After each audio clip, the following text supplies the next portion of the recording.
क्या कोई इंसान सब कुछ खोकर भी जिंदगी से प्यार करना सीख सकता है? अगर कोई आपसे कहे कि एक 16 साल की लड़की ने अपनी आंखों के सामने अपने माता पिता को हमेशा के लिए खो दिया, मौत के सबसे भयानक कैंप में महीनों तक भूख, अपमान और डर सहा, लेकिन वही लड़की आगे चलकर दुनिया की सबसे प्रसिद्ध मनोवैज्ञानिकों में से एक बनी, तो शायद यकीन करना मुश्किल होगा। लेकिन ये कहानी सच है। ये कहानी है डॉक्टर एडिथ एगर की। आज दुनिया उन्हें एक महान मनोवैज्ञानिक, लेखिका और प्रेरक वक्ता के रूप में जानती है, लेकिन उनकी सबसे बड़ी पहचान उनकी डिग्री नहीं थी। उनकी सबसे बड़ी पहचान थी, उन्होंने अपने दर्द को अपनी सबसे बड़ी ताकत बना दिया। साल 1927 हंगरी में जन्मी एडिथ एक साधारण लड़की थी। उन्हें बैले डांस करना बहुत पसंद था। उनका सपना था कि एक दिन वो ओलंपिक में जाएं, लेकिन इतिहास ने उनके लिए कुछ और ही लिखा था। 1944 में जब वो केवल 16 साल की थी, उन्हें और उनके परिवार को नाजी सैनिक पकड़कर ऑस्विट्स भेज दिया। जैसे ही वे कैंप पहुंची, कुछ ही मिनटों में उनकी माँ और पिता उनसे अलग कर दिए गए। उन्हें लगा कि कुछ देर बाद फिर मिलेंगी, लेकिन वह आखिरी मुलाकात थी। बाद में उन्हें पता चला कि उनके माता पिता उसी दिन गैस चैम्बर में मार दिए गए। सोचिए, जिस उम्र में एक लड़की अपने भविष्य के सपने देखती है, उस उम्र में एडिथ ने अपना पूरा परिवार खो दिया। लेकिन यहीं से उनकी पहली सबसे बड़ी सीख पैदा हुई। उनकी पहली खोज थी, इंसान की सबसे बड़ी कैद बाहर नहीं, उसके मन में होती है। कैंप में उनसे सब कुछ छीन लिया गया, कपड़े, नाम, पहचान, सम्मान, लेकिन एक चीज कोई नहीं छीन पाया, उनका मन। एक दिन कैंप के एक अधिकारी ने उन्हें नाचने का आदेश दिया। ये कोई मंच नहीं था, ये वो जगह थी जहां हर दिन लोग मर रहे थे। बाद में एडिथ ने लिखा कि उस समय उन्होंने अपनी माँ की कही एक बात याद की, कोई भी तुम्हारे मन से वो नहीं छीन सकता जो तुमने अपने भीतर सुरक्षित रखा है। उन्होंने अपनी आंखें बंद की, अपने मन में खुद को फिर से एक मंच पर देखा और नृत्य किया। सालों बाद उन्होंने कहा, उन्होंने मेरे शरीर को कैद किया था, मेरे मन को नहीं। यहीं से उन्होंने समझा, आजादी पहले मन में पैदा होती है और फिर जीवन में। आज जरा अपने जीवन को देखिए, क्या हम सच में आजाद हैं? शायद नहीं, क्योंकि बहुत से लोग किसी जेल में नहीं रहते, फिर भी डर में जीते हैं।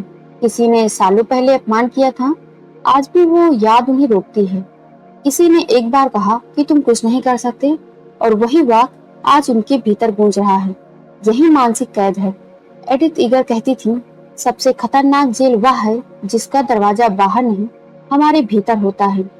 यही कारण है कि दो लोग एक जैसी कठिन परिस्थिति से गुजरते हैं, एक टूट जाता है, दूसरा इतिहास बदल देता है।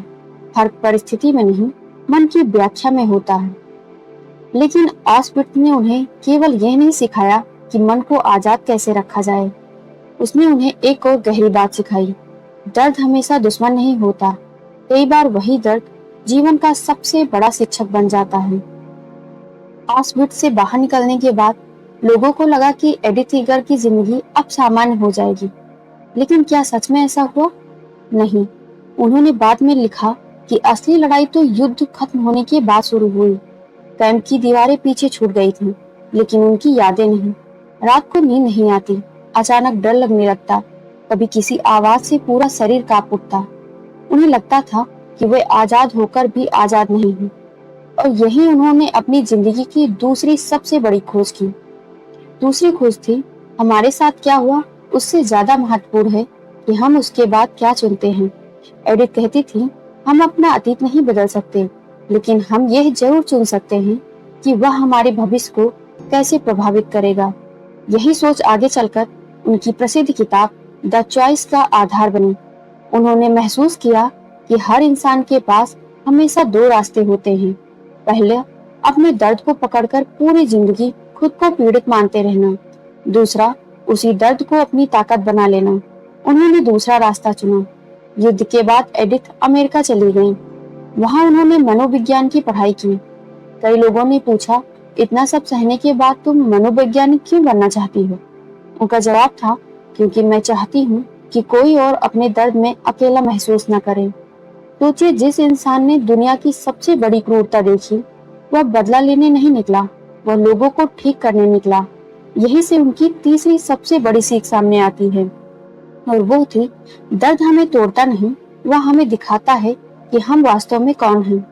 एडिथ अपने मरीजों से कहती थी, घाव आपकी पहचान नहीं है, वो आपकी कहानी का एक हिस्सा है, और पूरी कहानी नहीं। आज भी हम में से कितने लोग अपने पुराने घाव को ही अपना पहचान बना लेते हैं। मेरे साथ बचपन में ऐसा हुआ, मैं असफल हो गया था। धीरे धीरे ये घटनाएं हमारी पहचान बन जाती हैं। लेकिन एडिथ कहती थी, आपके साथ क्या हुआ उससे आपकी पहचान तय नहीं होती। आपकी पहचान इस बात से तय होती है कि आपके उसके बाद क्या चुना। यही बात आधुनिक मनोविज्ञान भी बताता है। किसी घटना से ज्यादा हम उस घटना का क्या अर्थ निकालते हैं, वह हमारी भावनाओं और भविष्य को प्रभावित करता है। एडिथ ने इसे किताबों से नहीं सीखा था, उन्होंने इसे अपनी जिंदगी से सीखा था। लेकिन उनकी सबसे कठिन परीक्षा अभी बाकी थी। वह परीक्षा थी माफ करना। क्या कोई इंसान उन लोगों को माफ कर सकता है जिन्होंने उसका परिवार छीन लिया? क्या ये संभव है?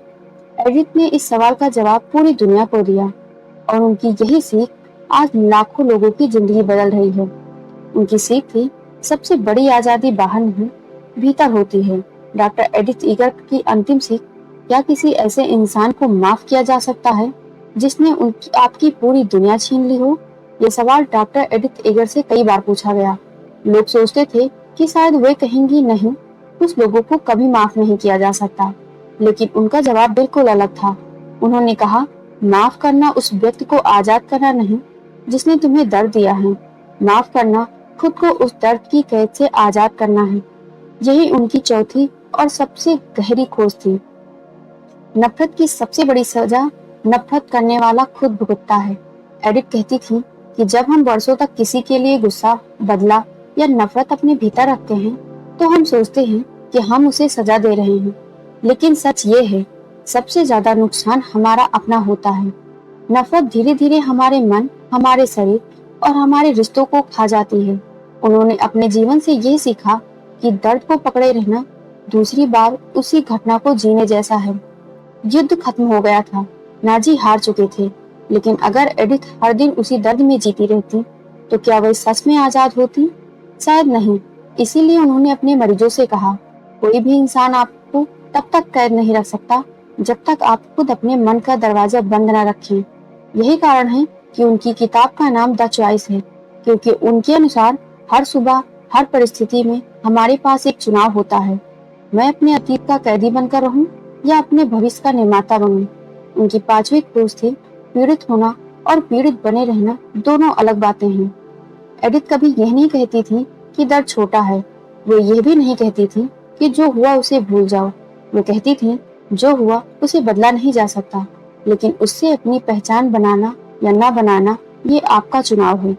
यही बात उन्हें विक्टर फ्रैंकल से भी जोड़ती है। फ्रैंकल ने कहा था, मनुष्य से सब कुछ छीना जा सकता है सिवाय एक चीज के, अपना दृष्टिकोण चुनने की स्वतंत्रता।